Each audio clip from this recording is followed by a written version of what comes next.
Happy happy happy birthday బావగారు. మా బావ గురించి చెప్పాలంటే చాలా ఉంది. తను మాకు ఒక best friend, well wisher, good supporter, what not everything. మా అక్క అయితే చాలా చాలా లక్కీ. తనతో పాటు మేము కూడా. మమ్మల్ని తన పిల్లల్లానే చూసుకుంటారు మా బావ.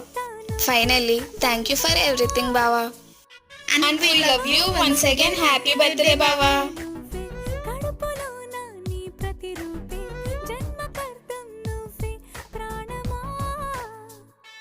కలలోనా కథలోనా నువ్వే నీ జతలో నూరే